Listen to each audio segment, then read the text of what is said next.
قابل نہیں تھا۔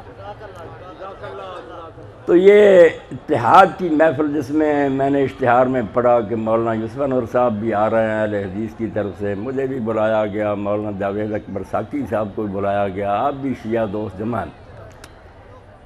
اس تقریب کے بارے میں پڑھ سن کر میرے ذہن میں اپنا زمانہ طالب علمی کا ایک واقعہ تازہ ہو گیا۔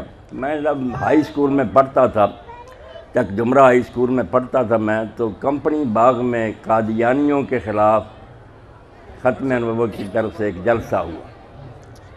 تو کسی نے یہ سوال بھیجا کہ آپ میں بھی کئی گروہ ہیں، شیعہ ہیں، بریلوی ہیں، دیوبندی ہیں، اہل حدیث ہیں، آپ جو مل جل کر رہ رہے اور گزارا کر لیتے ہیں، اگر قادیانی بھی اسی طرح سمجھ لیے جائیں تو کیا حرج ہے؟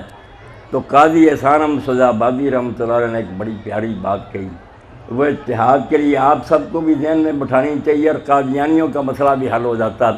مولانا نے فرمایا یار ایک باپ کے بیٹے اگر آپس میں جھگڑیں کہ میں زیادہ خدمت کرتا ہوں، میں زیادہ خدمت کرتا ہوں، تو یہ کوئی بڑی بات نہیں، باپ تو ان کا ایک ہی ہے نا۔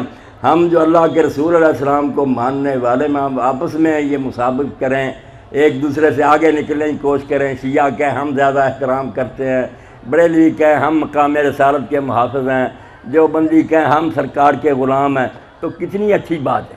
مگر جب کوئی عورت خامدی الگ کر لے، کوئی بچے دوسرے ہو جائیں، پھر وہ پہلوں کے ساتھ کوئی تعلق نہیں ہوتا رہتا۔ تو قادیانی احباب جو ان کا معاملہ یہ ہے کہ انہوں نے ایک نیا نبی مان لیا، وہ اس کی امت ہو گئے۔ ہم اتنے اختلافات اور جھگڑوں کے باوجود ماشاءاللہ ایک ذات پاک کو اپنا مقدار پیشہ مانتے ہیں۔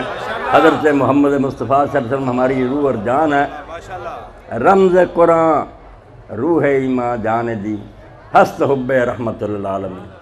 سارے دین کا خلاصہ، قرآن کا نچوڑ، ایمان کی جان پوچھیں تو ایک ہی لفظ ہے نا کہ رحمت للعالمین صلی اللہ علیہ وآلہ وسلم سے سب سے بڑھ کر محبت کی ہے۔ دین کا خلاصہ یہی ہے۔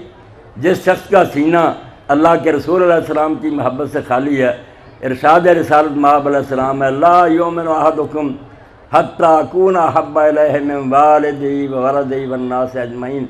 کوئی شخص مومن نہیں ہو سکتا جب تک وہ اپنے والد سے، اپنے اولاد سے، سارے جہان کے لوگوں سے بڑھ کر مجھ سے محبت نہ کرے۔